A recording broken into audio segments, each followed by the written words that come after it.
afternoon, everyone. Let the record show that it is 3:12 on Monday, April 9th, and we're about to open up our Ogdensburg Bridge and Port Authority Bridge Committee meeting. We have 3 or 4 items to discuss, and Mr. Davis, I'll turn it over to you. Thank you, Doug. We have 4 items today, 2 of which need executive session discussion, and 2 are open session discussion. The first one for open session be the approval of the contract with Majeski and Masters. This is for the 2018 biennial inspection. Proposals were received and opened back on March 29th, and you can see the 4 respondents there and the corresponding costs. We're recommending Majeski and Masters for a cost not to exceed $182,470. And you also have a copy of the proposal in front of you as well. See, this is a company that we've had Yes, yep. in the past, and at times I think we've had maybe only 1 or 2. I think it's only one time we had Greenman Peterson in there around the time we did the bridge. mhm. And then we've had Majeski. Let's see, we've had them 2012, 14, and 16. So the last 3 previous have all been, and actually 2010 was the last 4 have been Majeski, and in 08 and 09 we had Greenman Peterson. Okay. Now, Steve, I know I know you don't have all the biennial inspections there, but do you have, what's the earliest cost that you have on the list, or what's the? I have a summary right here that I can provide, but if you got it, is there 1 year you're looking for? Just as far back as you can. Well, just give me let's compare apples to apples. Let's talk about a year in which we do the underwater inspection. The underwater inspection was last done in 2014, and the price all in was $163,410. That was Majeski. In 2010, it was 118. And just remember that we've had some changes in what's required for inspections from 2014, 16, and then 18. So there was a big jump between basically 2012 to 2014 in overall pricing for the biennial, but pretty much they've stayed in line. Out of this price, the 182, roughly 75,000 is underwater inspection. So that would bring it back to like 2016 time, which was 109. So it goes up and we do it every 4 years out of convenience. We're required every 5, but ever since I've been here, we do it every 4. So over a span of 10.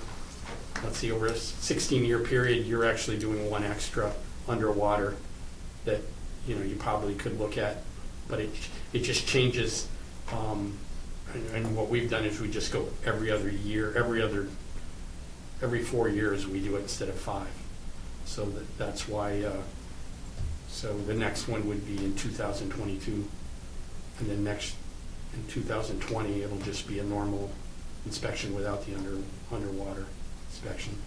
Is it fair to say in the last 10, 12 years the requirements have changed and the cost has doubled over that period? I wouldn't say double, but pretty close. Pretty close. I'd say maybe 60 to 75%. But all of that, if you remember, we had that elements inspection now, and that just requires, used to be, we had plenty of time in a Monday through Friday time with any firm coming up and going right from out there at 37 all the way through. Now it seems like we've gone into working late on the final Friday and a little bit Saturday morning now. It looks, so that what that does, it drives another week of the underbridge inspection unit. They use that one that goes underneath there. It's quite a expensive unit. It's a big part of the cost because you have to hire an operator with that, provide room and board and all of that, and that's close to, out of this whole thing, probably 18% of the cost maybe. So just all these things kind of add up over time. There's really no room, to reduce costs. And if you look at the fee, the quotes that were there, they're all there. I was really surprised at how close they all were with that. And had another firm been a little closer than where we were at there, I might have, for a few dollars, I might have said, let's go and get a different set of eyes on there. But I still feel confident with Majeski. Mhm. But every now and then it helps to maybe get another firm in here. But I'm not inclined based on those Yeah. numbers right now to do that. Okay. And I do have a summary that I brought for each of you that's kind of my justification on all of that. And there's just some numbers in there that'll give you some background on that there. Thanks. There you go. That just summarizes that. And Yep. then on the back, that's kind of what I was trying to explain to you. All right. So, Thank you. whatever. Thanks, Steve, and I really wanted to point out not for this, the resolution, but for the next one, how those costs have increased over time, and you've more than done it, so thank you. And I see that they are MBE certified, and we will get our 30% participation, which is good. Yeah. Absolutely. What is the 16,365 for the special inspection? All I'm trying to do is get a number. What happens is we do an inspection, and then we may see something in there, or we don't see anything in there. It's just normal. Through the end of the year, we do our thing, and then the following year, we do our thing. But when the final inspection comes out, it's sent to Albany and it's sent to Watertown. They may see something in there that goes, well, you guys aren't looking at this seriously enough, or we don't understand this. We want more eyes on the work that you've done or something. What I try to do for that special inspection is just get a number to come back up for a couple, 2 or 3 days, to possibly look at an issue that may come out of the inspection. So the reason I ask for that is it's not a wide open thing where, and usually it happens the next year, and we've had them where they just say, go take a look at the work that you've done, and then you've got a number in there. And that doesn't mean that's everything we'll expend, but the idea is I just tell them certain parameters. Right. So it's kind of like locking them into what we expect, but also it makes you aware that if I come to you next March and go, well, we need 16.5 for the special inspection, and you'd go, well, didn't they? Well, then I just explain what we had to do. So I just want to get that out there, we may need to come and authorize that, but that number's in there, and I just put it in there so it's all included, so Okay. that it's covered. But hopefully, if everything goes well, you don't spend it. So do we need to include that in the resolution or not? That number isn't in there when you see the resolution. It's not, right. Just as long as you're aware of it, I don't have a problem with There's it. a possibility Yeah, that we may have to expend that in 2019. correct. I can go either way. To have it all buttoned up, that's nice, but if, So it doesn't matter who would have received the contract, any engineering outfit would have Yeah. charged us a fee similar to that. sure. So And you're then, thinking when it's needed, just bring it forth as Yeah, another resolution? And what happens there too is you get a range of, they all submit that, and you get a range of where it's at, and you can kind of, it's just good to know out there, and different firms look at things differently. Right. Yeah, so it's just so that I have an idea that I'm just not signing up for something that might be only half of that. Majeski's been very good about it. We have a pretty good working relationship. I feel pretty comfortable with that, but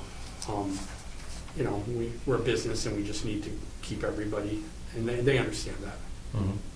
Okay. Now, one of the things they're gonna look at is, and they might have already before, because we talked about it, if the weight on the bridge, instead of being the 40 tons, is up to 60. They have individually looked at those. We worked really hard during the fertilizer project, and we made that work, and they were they were really, Majeski was really immersed in, they were really individual, it was an individual process, you know, with the, so they understood that, but I wouldn't say we could make a blanket statement where we could say they're a lot more cautious on that end of it, specifically because of the condition and the age of the bridge. They may have some asterisks around things that they may approve, because it is ultimately up to them as our, you know, to approve those type of things. But as a blanket, I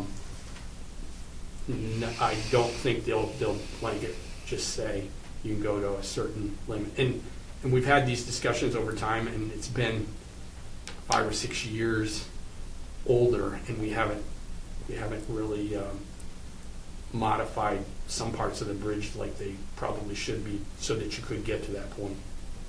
But if we're looking, We had a separate, if this helps, we had a separate, not a report, but a technical memo done as part of the DOT effort to, part of our advocacy with DOT to raise the weight limits going into and out of the port Yes. over the road. That portion on the bridge is already done and has the engineer's stamp on it, all that kind of good so stuff. that's okay. So Yes. if we take our road trip to Albany, if we say the bridge can handle 60 tons, we have engineering proof that it can. Yes, There's just one class that, like, if you could say blanket, we want to take Canadian weights, the really high end isn't part of that. It's just not doable. everything else is. But everything else, Okay. economically, with a good portion of that trucking would fit into that. Okay. So Wanna make- trucks can get down to Proctor Avenue, but beyond that, it's a state issue. Right. Good. Yeah, I understand your question. You just want to make sure that Yeah. you're asking for something that we ultimately didn't ask the question on to be able to deliver. Mm-hmm. With that, I'll move the resolution, Mr. Chairman. Okay, I'll second it. All in favor? Aye. Opposed? Motion carried. Next item up is the toll increase. We have researched the toll increases at the competing bridges. We've looked at the rate structures. And the section of the regulations we'd like to update is section 5704.1, schedule of tolls for the Ogdensburg Bridge and Port Authority, and the 5704.4, the special toll rates. Specifically, this would be below the Thousand Islands rate if you're looking to gauge things. And there's a very competitive trucking discount associated with this, and it maintains a rather robust commuter card option as well. Well, I'm glad we're getting this in motion, because as we said at our last meeting, it's gonna take us a while It does.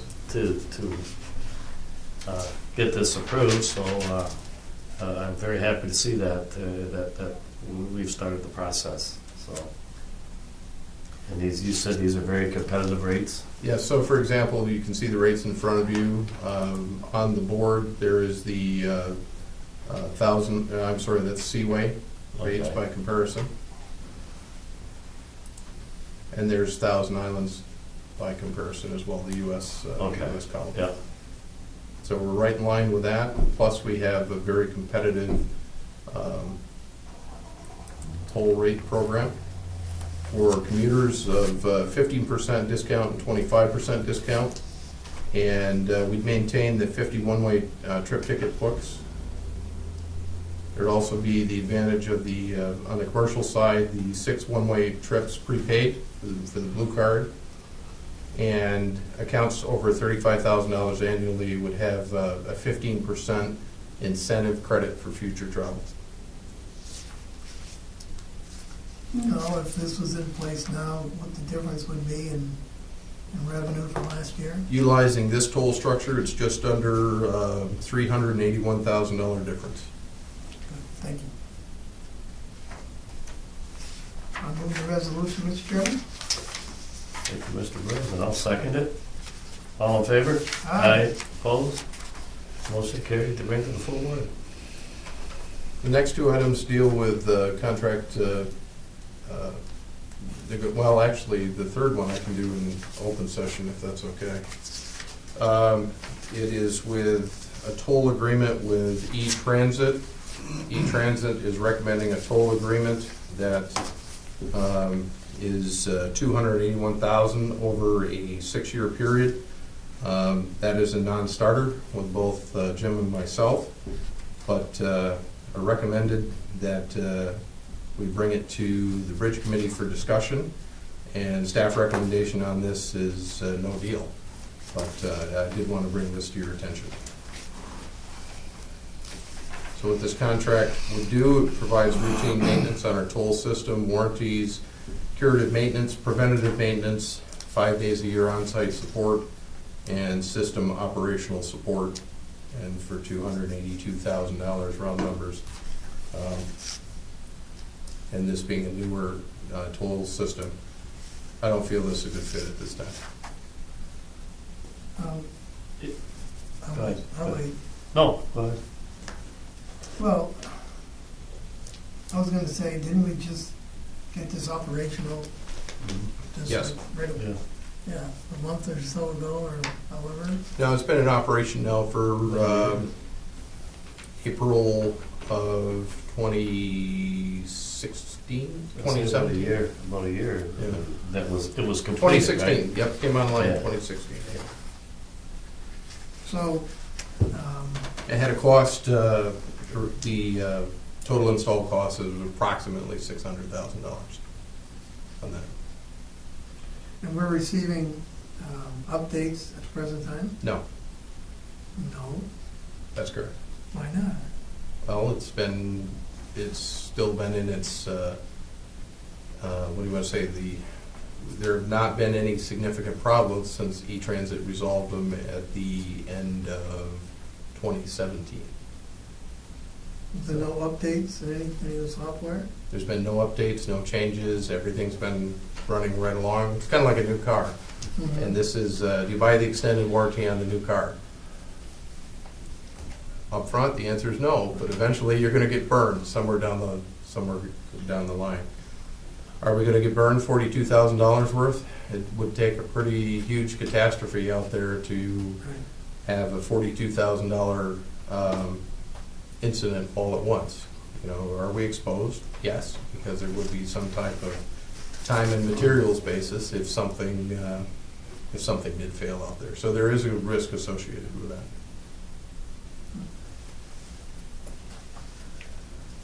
Does seem a little excessive. It does, especially with a new system like that. Yeah. You know, if the software ends up costing us $15,000 or whatever, you know what I mean? It's a. Well, you would think, I'm sorry. No, I You would just, think in the original contract with them is that we would receive periodic updates. Actually, in this type of market, it's very proprietary things, and they're not interchangeable. So whether it was Revenue Markets, or whether it's E-Transit, or whether it's another company, each of them have their own proprietary little twists and turns and things, and each of them have an ongoing maintenance agreement. And that's not part of the contract.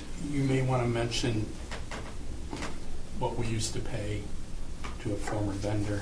Yeah, Just to give an former vendor- idea of the magnitude of cost and the shock of it all. I Yeah, guess. it's kind of apples and pineapples, because the system we're running here before was a TRMI system that was installed mid-80s, 93. 93, After I was gone. and it was, it was just an antiquated system, and at the end of the day, required a lot of heavy maintenance, and they had to pull the programmers out of retirement when they needed some work done on it. The last data point we had on that, we're paying $15,000 a year For a much older system. So, I mean, I run into that with air conditioning is as you go down the line, you spend more on older stuff because they got to show up more often. Well, with TRMI, it was only $15,000 for a, 18, 20-year-old system. So, it's Yeah. just when you compare these numbers, it just The TRMI was a little different, so the base contract was $15,000. However, one of the things that stuck in my mind is that that didn't include hardware, so when hardware failed, in the case, that's where we had that $7,000 dot matrix printer that we had to buy that was integral to their system. So it's, I hate to say they get you one way or the other, but they get you one way or the other. So, I just don't like that. At the end of the report, clause that states in the event the authority exercises its right to terminate this contract, it will pay the contractor half of the remaining contract value from the effective date. Yeah. correct. That's a non-starter with me as well. Absolutely. So do we just not move the resolution, or do we have to reject it, or? I would suggest that we've discussed it, and that's what we need to do.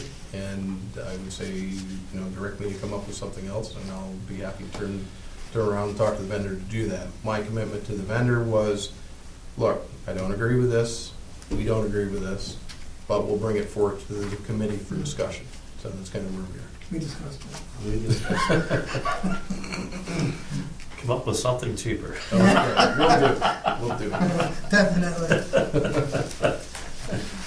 The last item I have for today is a matter that involves the sale of potentially of real estate or securities.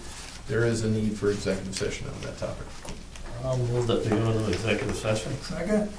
All in favor? Aye. Opposed? Motion carried. We're going into executive session.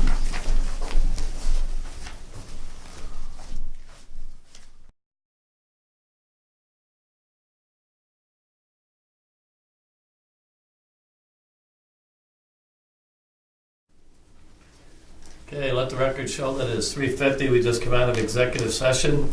And Mr. Davis, was there any business forthcoming coming out of executive session? There is one, and that's on the Bridge Approach Road parcel at the, in the resolution section, that the sale price shall be set at $24,200 per acre, and that the lease price would be set at $6,000 per acre. Any questions? I'll move that resolution, Mr. Chairman. Okay, I'll second it. All in favor? Aye. Opposed? Motion carried. Bring to the full board.